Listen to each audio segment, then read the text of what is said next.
Começa agora mais um programa Diálogos no Espaço Democrático, que é produzido para a Fundação de Estudos e Formação Política do PSD, o Partido Social Democrático. Hoje nós vamos tratar de uma lei que entrou em vigor em setembro de 2020, mas que pouca gente ainda conhece, embora ela certamente deverá ter efeito importante sobre a vida de cada um de nós e de praticamente todas as empresas e organizações. É a LGPD, Lei Geral de Proteção de Dados. Quem vai conversar conosco sobre isso é o Dr. Luiz Fernando Martins Castro, advogado e engenheiro pela USP. Ele é doutor em Direito e Informática pela Universidade de Montpellier, na França, e também foi membro do CGI, que é o Comitê Gestor de Internet no Brasil. Ele atua em projetos de conformidade à LGPD, uma lei que conhece em profundidade. Doutor Luiz Fernando, seja bem-vindo ao Espaço Democrático. Obrigado, Sérgio. É um prazer estar com vocês. Eu que agradeço. Está conosco também o economista Luiz Alberto Machado, que colabora nesta conversa. Machado, salve. Salve, Sérgio, Luiz Fernando, Ivani. Prazer estar com vocês também. E também a nossa senadora suplente, Ivani Boscolo, que é secretária-geral secretária nacional do PSD Mulher e também da Fundação Espaço Democrático. Salve, Ivani. Boa tarde, salve a todos, bem-vindos, é um prazer estar aqui com vocês. Doutor Fernando, para compreensão geral do assunto, eu quero começar a nossa conversa com uma explicação sua sobre o que é a LGPD, por que razão ela foi criada e o que é que se pretende com ela. Bom, Sérgio, a LGPD, essa sigla quer dizer Lei Geral de Proteção de Dados. É uma lei aprovada em 2018 no Brasil que visa proteger o uso e criar alguma regra para o uso de dados pessoais. Essa lei ela não vem do nada, essa lei ela vem na esteira já desde a Constituição de 88, já se fala de proteção da privacidade, isso está reproduzido já, o detalhado no Código Civil, e mais recentemente no Marco Civil da Internet já existe a preocupação de proteger os dados pessoais. E da onde vem essa preocupação? Essa preocupação vem da percepção de que nossos dados pessoais estão no mundo, estão em qualquer lugar do mundo, sendo usados de maneira intensiva, maciça e, no mais das vezes, sem que a gente saiba. Então, a partir da percepção de que essa nova realidade permeia nossas vidas, vários países do mundo, entre os quais os países da Europa, né, a União Europeia, aprovaram leis, e a Europa aprovou o GDPR, o Regulamento Geral de Proteção de Dados Pessoais, que tem por objetivo colocar algum freio, algum parâmetro para o uso de dados pessoais. O que são dados pessoais? Dados pessoais são, obviamente, nome, RG, CPF, endereço, mas também dados que permitem identificar uma pessoa e os seus comportamentos de maneira indireta. Como é que funciona isso? Se você considerar o seu celular, ou então o seu cartão de crédito, e você vai deixando ao longo do dia, ao longo da semana, vários rastros do que você fez, por onde você andou, com quem você interagiu. E a soma conjugada desses dados, ainda que não digam exatamente quem é você, permitem, com um pequeno esforço tecnológico, reproduzir todas as suas ações e até mesmo a sua personalidade. Eu costumo dizer que o Google hoje sabe mais da gente do que a gente mesmo, porque a gente esquece, e o Google não esquece. Então, você quer, muitas vezes, lembrar um fato antigo, você vai buscar na memória do seu celular, você vai buscar na nuvem, e você resgata essas informações. Só que essas informações elas estão sendo processadas 24 horas por dia. Então, existe um controle digital da vida dos cidadãos.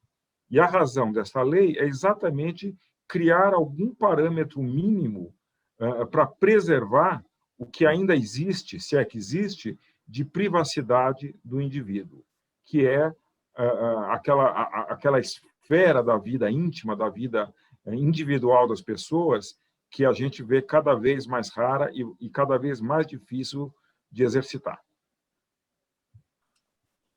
Ivani Bosco, Você quer começar? Posso começar. Doutor Luiz Fernando, o levantamento feito pela ABS, que é a Associação Brasileira das Empresas de Software, mostra que 60% das empresas brasileiras ainda não estão preparadas para a LGPD. Mas as multas previstas na lei já poderão ser aplicadas a partir de agosto próximo? O que o senhor recomenda a essas empresas? Perfeito, Ivani. A lei ela se aplica a todos, tá? Então, a pequena empresa, a grande empresa, a média empresa tem que cumprir a lei. Logicamente que o foco principal da lei não é o pequeno comerciante da esquina ou o consultório de um psicólogo ou de um médico, mas todas as empresas têm que respeitar a lei. Primeira coisa, os dados que a lei protege são dados de pessoas físicas, não são dados de pessoas jurídicas. Esses pequenos negócios, que também vão ter que cumprir a lei, eles acabam conhecendo informações das pessoas, seja um cartão de crédito, seja um endereço, seja um nome. Então, esses dados também têm que ser preservados. Houve muita discussão, à época da aprovação da lei, se as empresas pequenas e médias deveriam sofrer o mesmo rigor. E ainda está para ser regulamentado pela Autoridade Nacional de Proteção de Dados algum regime que seja intermediário, um pouco mais brando para essas pequenas e médias empresas. Mas, repito, elas têm que cumprir a lei. E como que elas podem se adequar à lei? Primeira coisa, elas têm que conhecer a vida dos dados pessoais na sua organização. O que é isso? Todo empresário, toda empresa tem que saber que dados são coletados de pessoas físicas, para que finalidades, com quem ele compartilha, como ele guarda e como ele elimina esses dados após algum tempo de uso. Porque a lei ela cria parâmetros, ela não proíbe a coleta e uso de dados, mas ela exige que haja transparência na coleta. Então, os dados, ao serem coletados, tem que haver uma informação da coleta. A coleta ela tem que ser exatamente dos dados necessários para a finalidade do uso. Não se pode coletar dados que vão além da razão do uso. Então, uma empresa que faz transporte de mercadorias, ela precisa de, quando muito, o nome do destinatário, do remetente, não precisa saber tipo sanguíneo ou time de futebol que ele torce, ou até coisas mais íntimas como dados de saúde ou orientação religiosa ou sexual. Aliás, a lei trata de alguma categoria de dados que são chamados dados sensíveis. Dados sensíveis são dados pessoais que dizem respeito a uma intimidade mais restrita, mais limitada da pessoa. O que é isso? São dados de saúde, são dados de orientação religiosa, dados de filiação sindical, associativa, dados de orientação sexual, que são dados que não devem circular de maneira ampla e restrita na sociedade. Por quê? Porque são dados que muitas vezes também são usados para discriminar pessoas. Então, pessoas que portam um determinado diagnóstico médico ou que têm até mesmo um potencial de ter uma doença genética, elas podem ser discriminadas por um plano de saúde ou até mesmo por um possível futuro empregador. Então, esses dados sensíveis, eles também são duplamente tratados com cautela pela lei. Então, respondendo à sua pergunta, todas as empresas têm que se adequar, porém, tem que entender o seu negócio. Então, tem que haver um mapeamento de dados, tem que haver medidas de segurança, tem que haver backups, tem que haver controles, e a lei cria uma figura obrigatória, que é o encarregado de dados. O encarregado de dados é a pessoa na empresa que é o responsável por replicar essa cultura de privacidade de dados dentro da empresa, mas ela tem um papel externo de se relacionar, seja com a autoridade nacional, seja com os titulares dos dados, para prestar as informações e esclarecimentos que a lei exige e garante a todas as pessoas que são os titulares dos dados. Luiz Alberto Machado, sua vez. Luiz, foi inevitável a associação. Em 1948, o George Orwell escreveu um livro imaginando um cenário remoto, um futuro muito longínquo. Fez um jogo com os últimos algarismos do ano e deu o título a esse livro de 1984, que se transformou num dos maiores best-sellers da história. Em 1984, a BBC produziu um documentário mostrando que o grande irmão já estava no controle das nossas vidas muito mais do que nós imaginávamos. De certa forma, mostrando que aquele futuro muito remoto chegou muito mais cedo do que o Orwell podia imaginar. Muito bem, na minha opinião, a LGPD poderá, de certa forma, atenuar um pouco os efeitos desse controle, que agora não é só do Estado. Esse controle é exercido pelo Estado, pelas empresas, pelas organizações e assim por diante. Então, eu acredito que, como isso foi muito fortalecido pelo avanço da tecnologia, da informática, é uma tendência inexorável. Eu acho que, repito, a lei poderá reduzir um pouco esse efeito, mas a tendência eu considero que vai continuar. Queria saber sua opinião a respeito. Olha, Machado, está muito clara a sua dúvida, assim, a sua provocação, ela é muito pertinente. Eu lembro, assim, nós todos aqui estamos numa geração próxima, quando a gente era menino e ia para uma fazenda nas férias no interior, e se você quisesse falar com seus pais em casa, você precisava arrumar um telefone em uma hora determinada do dia que conseguia uma conexão. Então, você, de certa forma, ficava isolado. Hoje em dia, isso não existe mais. Você está conectado o tempo inteiro, em qualquer lugar do mundo e em qualquer circunstância. Então, a noção de privacidade que nós tínhamos há 30, 40 anos não é idêntica à privacidade de hoje. Mas algum limite tem que ser posto.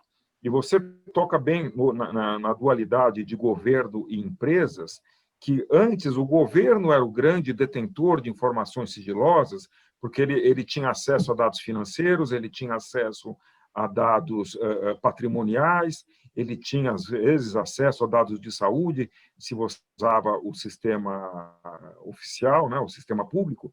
Mas, hoje em dia, as empresas privadas, especialmente como Google, como as grandes de comércio eletrônico, Amazon, os sites de navegação, as empresas de telefonia celular, elas têm o controle ou elas têm a visibilidade da sua vida privada. Então, elas controlam você até mesmo mais do que o governo.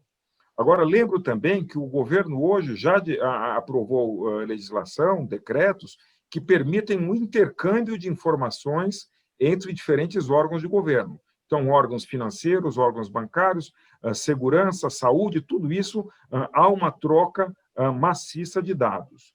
Então, o que a lei vem dizer? A lei vem dizer que você, ao coletar dados, tem que prestar informação para o titular, avisar que você está coletando, indicar a finalidade, indicar o prazo do uso, esclarecer com quem aquele dado vai ser compartilhado e também traz umas obrigações paralelas no trato do dado.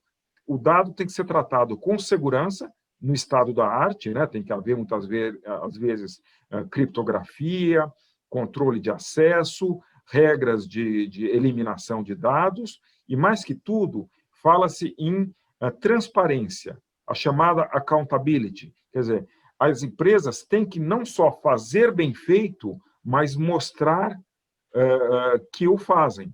Né? E você não pode mais ter uma coleta perpétua de dados ou para finalidades A e usar para B, C, D e F. Você tem que usar exatamente para aquilo que você pediu. E a lei vai falar também em consentimento. Consentimento é a regra geral. Você só coleta dados de quem o consente. Agora, a lei vai dizer, mas às vezes a lei presume que houve um consentimento. Por exemplo, para eu celebrar um contrato, é normal que o contratante peça alguns dados meus, mas dados adequados àquele contrato. por uma questão de prestação de serviços de saúde ou de cuidados à vida, o prestador pode usar ou coletar alguns dados que dizem respeito ao paciente. Quando você, empresário ou comerciante, fornece crédito ou faz uma venda a crédito a uma pessoa, você também pode usar os dados creditícios, consultar uma base de dados para lhe dar segurança quanto àquele negócio e também para checar a eventual prática de fraude. Então, a lei cria umas exceções, mas essas exceções estão dentro de uma esfera, diríamos assim, de normalidade da vida negocial e da vida de saúde, da vida relacional com o Estado. Também a questão de segurança pública pode usar dados pessoais, mas isso sempre de maneira clara, informada e transparente. Agora, doutor Luiz Fernando, onde é que entra na lei, se é que entra, o martírio nosso de todos os dias, que é o telemarketing? Sem a minha autorização, eu recebo telefonemas o dia inteiro, ou no celular, ou aqui, oferecendo as maiores barbaridades e tal. Perfeito. Boa pergunta, Sérgio. Por quê? Essas exceções que a lei presume que não há necessidade de autorização, elas dizem respeito a coisas pontuais e que se presume que tem que ter o uso. E não prevê o marketing direto, não prevê o direito a essa abordagem. Então, esta abordagem de marketing, ela não dispensa uma autorização prévia. Então, você só pode, sob a regra da lei, ser abordado por pessoas ou em circunstâncias previamente autorizadas. Agora, qual é a malandragem que existe na prática? Recentemente, eu estava numa farmácia e eu vi que a moça do caixa pega a pessoa incauta lá e fala, para você ter o desconto de X reais no seu medicamento, você tem que autorizar com a sua digital aqui para estar conforme com a LGPD. E a pessoa, muitas vezes até mal informada, vai lá e dá uma autorização. E o que diz essa autorização que ela não leu e está dando? Que eu posso ser abordado para o marketing. E há uma crítica também contra a lei, dizendo o seguinte, os grandes conglomerados de informática ou de tecnologia, como Google, como Amazon, como esses Facebook, eles conseguem obter autorizações em troca de pequenas gentilezas. Então, quando você tem uma conta gratuita no Gmail, ou quando você usa o Waze, ou qualquer outro aplicativo que é interessante para você, aparentemente sem custo, você está autorizando o uso dos seus dados. E, fatalmente, vai estar autorizando o compartilhamento dos seus dados com os parceiros de negócio. Quando a gente ouve que, recentemente, o WhatsApp propôs a mudança da sua política de privacidade, é exatamente para essa finalidade de compartilhar os dados que ela coletou no seu WhatsApp, e aí tem um monte de informação, não é o conteúdo da sua conversa no WhatsApp, mas são os seus contatos, as suas maiores interações, e ele pode compartilhar com o Facebook. E o Facebook vai vender essa informação para anunciantes. E o que são essas informações? Olha, você tem um produto adequado para mulheres na faixa de 40 a 55, 60 anos, de um padrão A ou B, com tal gosto de consumo, então está aqui, manda para essas pessoas, que essas pessoas têm um perfil adequado e que provavelmente vão aderir e vão aceitar a sua oferta de maneira mais efetiva. Então, este marketing focado em dados pessoais, ele tem muito mais assertividade e, portanto, ele custa mais caro. Então, é aí que vem a chamada monetização dos dados pessoais. Perfeito. Vamos à pergunta do Hélio Michelini, aqui consultor aqui do Espaço Democrático, empresário da área de saúde. Para os efeitos da Lei Geral de Proteção de Dados, os dados referentes à saúde são considerados dados sensíveis e passíveis de proteção. O senhor acredita que a pretensão do legislador pode culminar em algum tipo de prejuízo para o desenvolvimento da pesquisa e inovação no campo da saúde? A lei ela trata, como eu falei, dos dados sensíveis, que são os dados de saúde.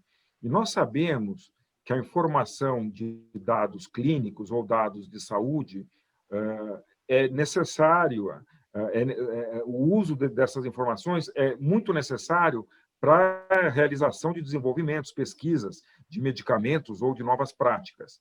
Então, a lei ela é cuidadosa ao limitar a vinculação desses dados à pessoa. Então, quando a pesquisa médica está ocorrendo, é importante saber que se trata de um paciente de tal idade, de tal sexo, eventualmente, se for relevante, de uma determinada etnia ou de classe social, em tal cidade, em tal estado, para que você faça um perfil do indivíduo médico ou do paciente. Mas você não precisa saber o nome dele, não precisa saber que é o Luiz Fernando, que é o Sérgio, que é a Ivani. Basta saber o dado necessário para aquela finalidade médica. Então, o que a lei vai dizer? A lei vai dizer que é permitida a coleta de dados de saúde, dados sensíveis, preferencialmente, sempre que possível, com a anonimização dos dados. O que é a anonimização dos dados? É você pegar o dado completo do paciente e tirar os elementos ou as informações, extrair as informações, esconder as informações que levam a pessoa física. Então, eu sei que é um paciente com tal quadro de doença, submetido a tal tratamento, por tanto tempo, com tal complicação ou com tal evolução do caso clínico, mas eu não sei quem é aquela pessoa. Então, a lei ela cria essas duas figuras, que é a anonimização do dado ou a pseudo-anonimização.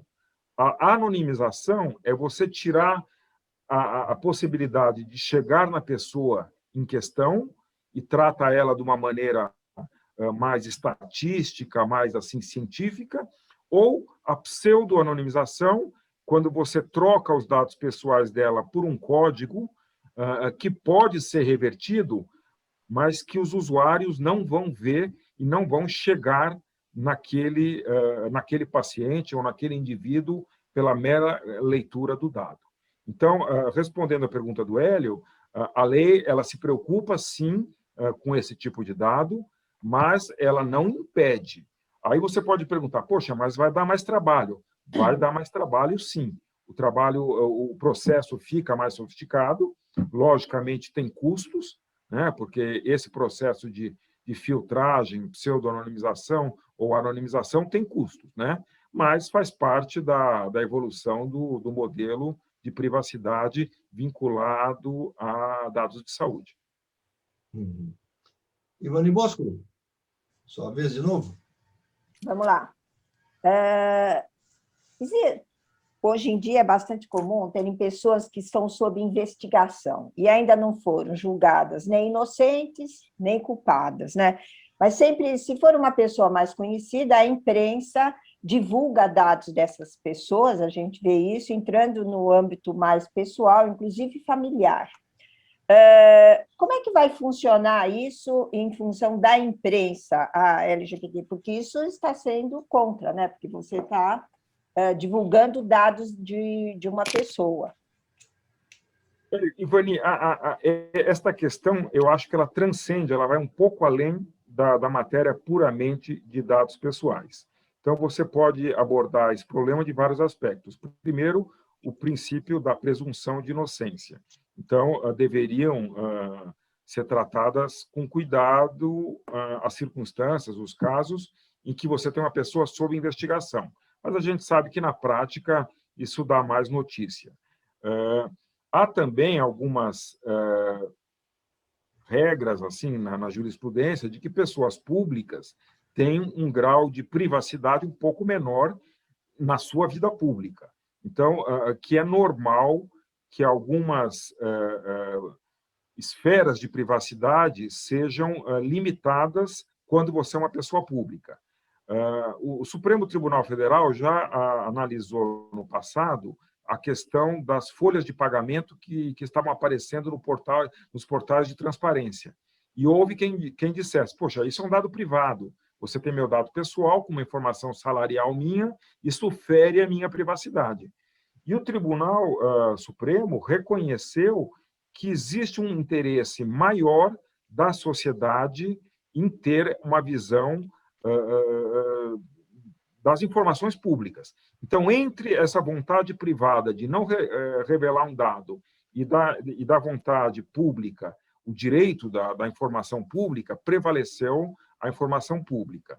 Então, esta informação de um processo, ela não é proibida, ela não vai ser vedada de acesso por conta da lei, a menos que exista um sigilo naquele processo. Mas, com certeza, ele tem que ser usado com cuidado. E aí, quando você fala informação jornalística, é uma informação que tem igual valor constitucional, ou proteção constitucional. Então, para uma finalidade jornalística, é uma coisa. Agora, para usar isso para chantagem, ou para fofoca, ou para algum tipo de ameaça, aí você não tem essa cobertura legal. Então, eu diria assim, que a lei não vai proibir esse tipo de notícia, mas o uso errado desse tipo de notícia pode sofrer um agravamento. E quando a gente fala que a lei ela traz algumas penalidades e sanções, a aplicação das sanções vai ser muito olhada no caso concreto. Então, caso a caso, a autoridade nacional ou até mesmo o judiciário vão entender, vão analisar e vão julgar a forma como foi dado o uso àquele dado. Então, assim, de uma maneira, não sei se é em cima do muro, mas eu digo assim, pode usar o dado, mas tem que usar com dupla cautela agora. Obrigada. Machado, mais uma? Só para concluir, são duas coisas muito associadas, Luiz. Primeiro, como a pessoa que se sentir invadida pode reagir? Provavelmente indo à justiça. Isso não vai acarretar um aumento brutal do número de processos numa justiça que já sofre com essa realidade? A pergunta é muito pertinente, porque a legislação LGPD ela trata a matéria na esfera administrativa, mas não fecha a porta para a questão judicial. Então, na esfera administrativa, passam a existir direitos do titular de dados, que é o direito à informação, o direito à correção dos dados, o direito, muitas vezes, de mudar de um eventual prestador, que é a portabilidade dos dados, e o direito de pedir a cessação do tratamento dos dados deles quando pertinente. Então, o que é isso? Eu, como titular do dado, eu posso chegar a um prestador de saúde, um plano de saúde, ou uma farmácia, ou uma empresa, um banco... Seguradora. Oi? Uma seguradora. Uma seguradora, telefonia celular, e fala, olha, eu quero saber que dados vocês têm sobre a minha pessoa. O próprio WhatsApp fornece essa informação. Com quem vocês estão compartilhando? Qual a finalidade? Então, todas essas informações que, quando eu me sinto invadido, eu quero ter um pouco de esclarecimento, a lei exige que o próprio detentor dos dados preste essas informações, até para evitar esse afluxo desnecessário à justiça. Antigamente, a gente tinha a lei do habeas data, que era muito pouco usado, porque você não vai para a justiça para pedir uma informação de um dado sobre mim. A lei é clara que o detentor do dado, que é o chamado controlador, no caso, ele tem que prestar essa informação de maneira rápida, gratuita, de preferência online no website.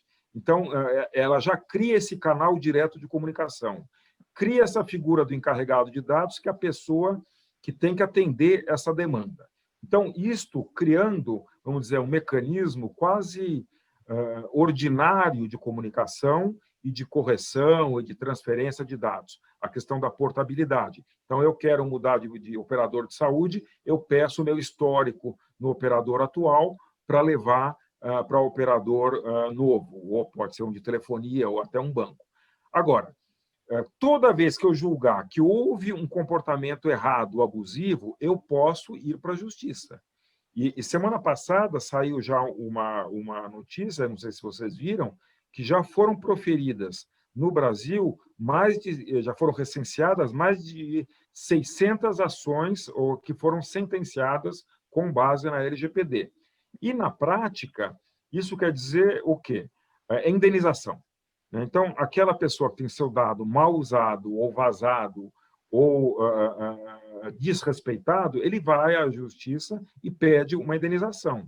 E já se começa a falar que tem um número aí, não está parametrizado pela autoridade, mas um número que pode chegar em 5, 6, 10 mil reais por ofendido. Aí você pergunta, opa, isso pode gerar um mercado. Sim, nós advogados a gente brinca, que agora, antigamente falava em advogado em porta de cadeia, agora é advogado de porta de banco de dados, né? que é um filão de negócio. E é importante essa sua pergunta, porque toda vez que há risco, você é economista, você sabe melhor que eu isso, toda vez que há risco, vem e cria uma apólice de seguro. Então, hoje em dia, já existe um mercado florescendo e crescente das apólices de proteção de dados pessoais, que é uma como chamam, eles chamam clausulado de apólices de cyber risk. O risco cibernético hoje é muito grave. Nós vimos aí casos aí na imprensa de malwares, de ransomware, que são a introdução de vírus que paralisam sistemas e que o hacker pede um resgate para liberar aqueles dados de volta. Então, existem apólices que criam toda esta, ou que analisam todos os riscos desse meio informático, cibernético, e que criam coberturas. Então, já existem coberturas agora olhando para esse tipo de risco. Nós temos mais uma pergunta enviada pelo Hélio Michelini. Vamos ouvir.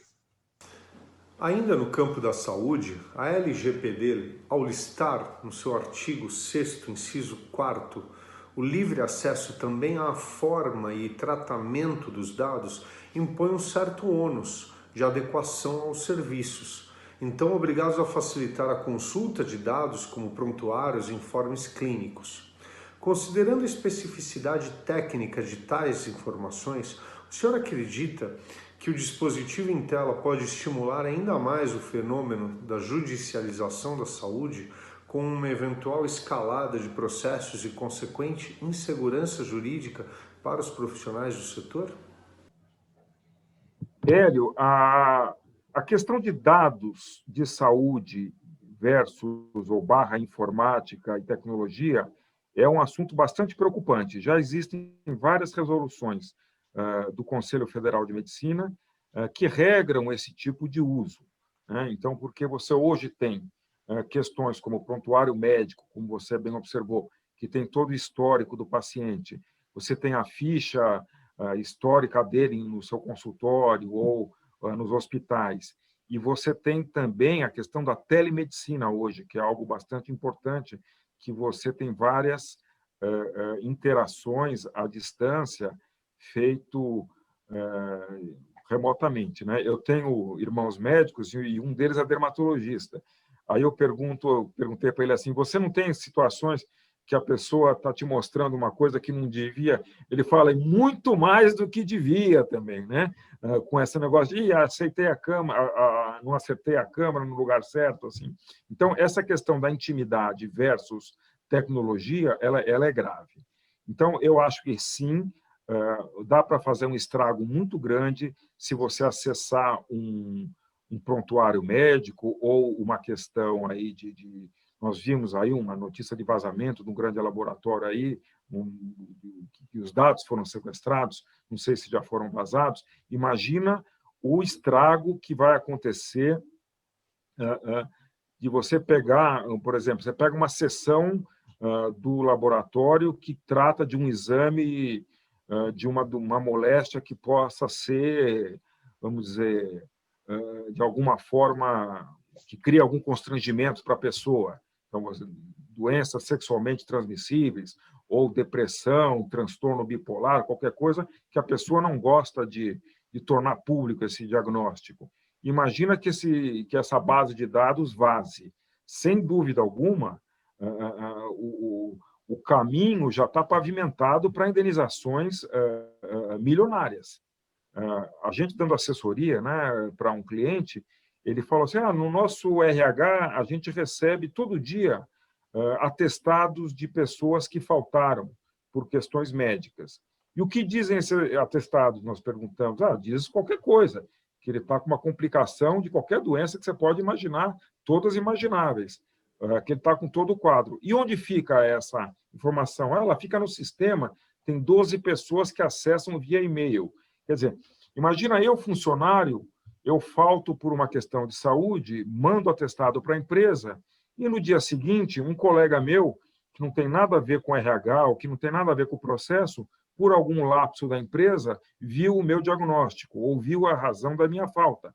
Isso pode me causar um constrangimento que eu queira ver indenizado, né? Então, respondendo à sua pergunta, sim, pode aumentar a casuística de indenização, porque toda vez que vazar um dado médico, sobretudo um dado sensível, mais sensível, né, diria assim, isso pode agravar a questão da indenização. Houve um caso assim muito, né, veiculado na mídia, foi quando teve um problema ali num hospital envolvendo a esposa do ex-presidente e que alguém fotografou e circulou esse dado no ambiente médico, a partir do ambiente médico. Isso é um caso bastante complicado, que dá margem a indenizações. Então, imagine todas as circunstâncias em que um médico tem uma informação que, se vazada ou que, se usada inapropriadamente, gera um constrangimento ou prejuízo à pessoa. A consequência é tanto a eventual punição administrativa como a indenização pela pessoa ofendida. Então, realmente, é uma preocupação a mais. Eu queria fazer uma outra pergunta, posso? Claro. Luiz Fernando, me diz uma coisa. No meu entender, as leis, em geral, são criadas para harmonizar as relações sociais, né? Assim, minimizar problemas, resolver mais. Você não acha que a LGPD pode criar mais conflito que harmonizar, por tudo isso que está sendo exposto? Porque vai complicar mais, não é? Não sei. Gostaria de ouvir a sua opinião. Sua pergunta, ela é correta, a sua leitura ela é fidedigna, né? Porque eu acho que o sentimento é de insegurança, de confusão, é de dúvida. Mas eu quando costumo fazer essa apreciação, eu olho para o Código de Defesa do Consumidor. O Código de Defesa do Consumidor ele foi aprovado, eu acho que em 1992 ou 93. Quando foi aprovada a lei, virou assim uma loucura, né? Então, o fornecedor, o comerciante, ele virou quase um marginal, um bandido, porque tudo que ele fazia era passível de judicialização, ele virou o grande vilão, tudo que ele fazia era errado. A partir e muitas sentenças, né? E a gente, como advogado, sabia que tinha alguns estados no Brasil que eram mais linha dura, agiam de maneira mais pesada contra os fornecedores. Eu lembro do Rio Grande do Sul, do Rio de Janeiro, tinha uma militância judicial muito forte. E, a partir daí, você começa a ver uns excessos e começa a ver uns reequilíbrios. Então, você vê que o judiciário vai diminuindo a questão de indenizações por dano moral, vai entender que algum tipo de aborrecimento faz parte da vida civil, mas começa também a criar alguns parâmetros educativos, porque a lei também tem uma função educativa. Então, a função da lei não é só punir, é também educar. E eu costumo dizer, talvez possa usar isso até como fechamento, que a questão da lei, ela traz íncita em si, ela traz com ela a questão da confiança digital. Por quê? Porque nós, hoje, não fugimos mais do meio digital, mas a gente quer, enquanto usuário, enquanto consumidor, enquanto cidadão, ter a certeza de que o nosso dado está sendo usado com cuidado e com respeito.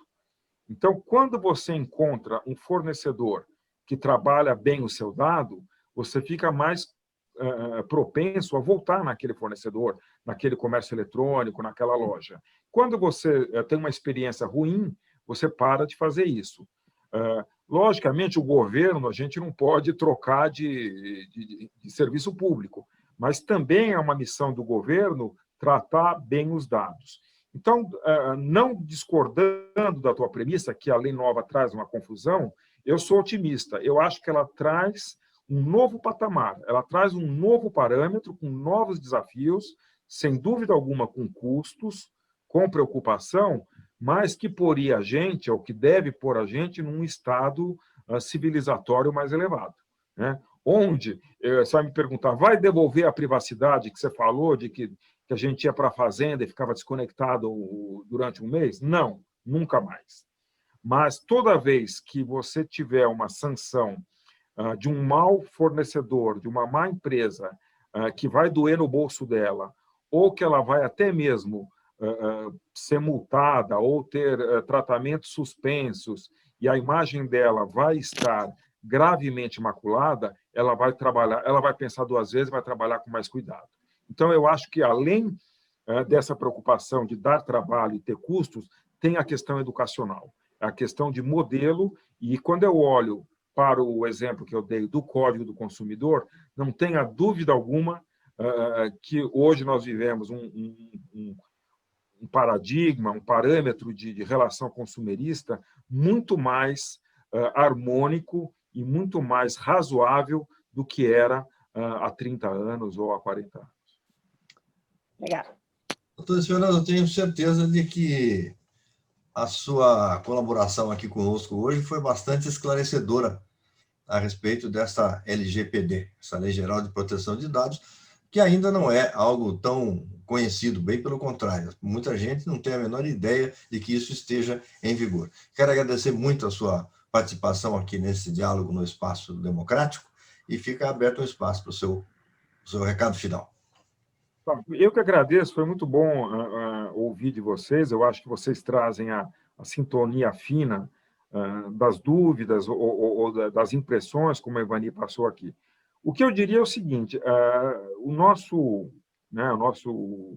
público, quem nos assiste aqui, tem que entender uma coisa: o seu dado é importante, as esferas de privacidade hoje são cada vez menores, mas nós temos que ser cuidadosos ao zelar por mantê-las ainda, o mínimo que sejam. Então, cuidado na hora de passar dados, questione se aquele dado que estão lhe pedindo é necessário, pergunte o que vai ser feito com aquilo, e também, de vez em quando, tenha a curiosidade de mandar uma pergunta para ver o seu histórico, os seus dados, as práticas que estão envolvendo os seus dados pessoais, porque assim eu acho que existe uma contribuição de todos para que a gente saia de um patamar, vamos dizer, baixo e vai elevando para um patamar de conformidade.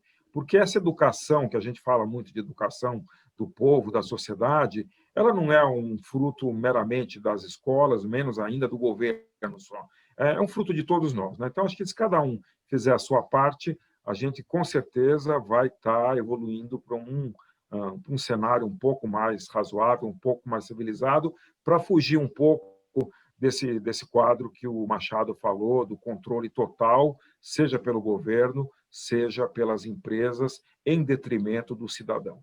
Então, obrigado a vocês, foi um prazer estar aqui com vocês. Eu que agradeço, doutor Luiz Fernando. Obrigado, Machado, mais uma vez. Obrigado, Ivani. E obrigado a todos que nos assistem ou nos ouvem nesse diálogo no Espaço Democrático. Até o próximo.